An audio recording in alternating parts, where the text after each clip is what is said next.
अस्सलाम वालेकुम students, welcome back to the channel. उम्मीद है आप सब लोग खैरियत से होंगे। मेरा नाम एडवोकेट मलिक आकिब हजूर है और इस चैनल पर हम लीगल एजुकेशन से रिलेटेड कंटेंट बनाते हैं। तो अगर आप इस चैनल पर न्यू हैं तो मेरे चैनल को ज़रूर सब्सक्राइब करें ताकि फ्यूचर में आने वाली लेटेस्ट वीडियोस आप लोगों तक बर वक्त पहुंच सकें। आज की इस वीडियो के अंदर हम उन 3 क्वालिटीज़ के बारे में डिस्कस करने लगे हैं जो कि किसी भी लॉयर के अंदर बहुत ही ज़रूरी है कि उसके अंदर की 3 क्वालिटीज़ पाई जाएँ, तभी वो इस प्रोफेशन के अंदर कामयाब हो सकता है। अगर वो ये क्वालिटीज़ उसके अंदर नहीं होंगे तो उसे अपने फ्यूचर के अंदर काफ़ी सारे मसाइल का सामना करना पड़ सकता है और ये भी हो सकता है कि वो इस प्रोफेशन को खैर बात कह दे और किसी और प्रोफेशन के अंदर चला जाए।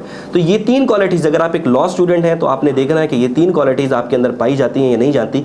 अगर आपके अंदर वो क्वालिटीज़ नहीं है तो आपने अपनी पर्सनैलिटी उस तरह से बनानी है कि ये क्वालिटीज़ आपने अडॉप्ट करनी है और अपनी लाइफ के अंदर इन चीज़ों को इम्प्लीमेंट करना है। अगर ये आप नहीं करेंगे तो इस प्रोफेशन के अंदर आप बहुत जल्द फेडअप हो जाएंगे। फेडअप होने के बाद आप इस प्रोफेशन को खैर बात कह देंगे, उसके अलावा और कोई सोल्यूशन आपके लिए नहीं बचेगा।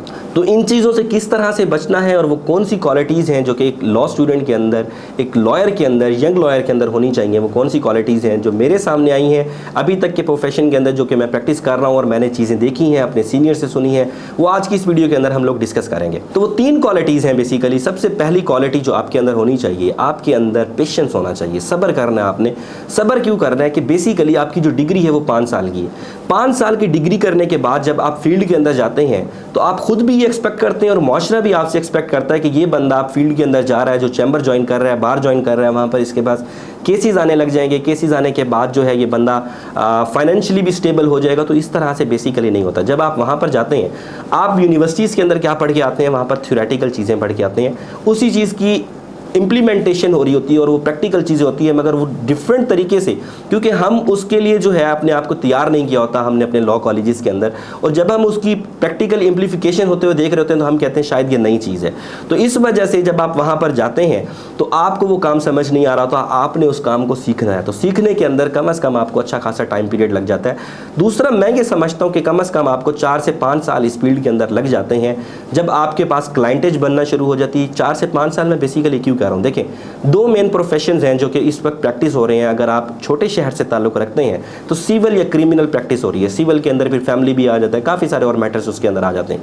अगर सिविल मैटर है तो उसके अंदर किसी भी शख्स की प्रॉपर्टी लगी हुई है, करोड़ों की, लाखों की उसकी प्रॉपर्टी है, तो वो एक यंग लॉयर को नहीं देखेगा, वो कोशिश करेगा, ढूंढेगा कि जिसकी प्रैक्टिस अच्छी चल रही होगी, जिसको काम आता होगा, वो उसके पास जाएगा। इसी तरह से क्रिमिनल केसेस के अंदर जिस शख्स की जान लगी पड़ी है वो कभी भी न्यू लॉयर के पास नहीं जाएगा, वो उस फर्म के पास जाएगा, उस लॉयर के पास जाएगा जिसका कम से कम 20-30 साल का एक्सपीरियंस होगा। तो इस वजह से मैं ये समझता हूँ स्टार्ट के अंदर आपके पास अगर काम आएगा, छोटे लेवल का आपके पास काम आएगा, आपने उसको ज़रूर पकड़ना है, अपने सीनियर्स के साथ रहना है, सीखना है। तो पेशेंस इसके अंदर रिक्वायर्ड होती है।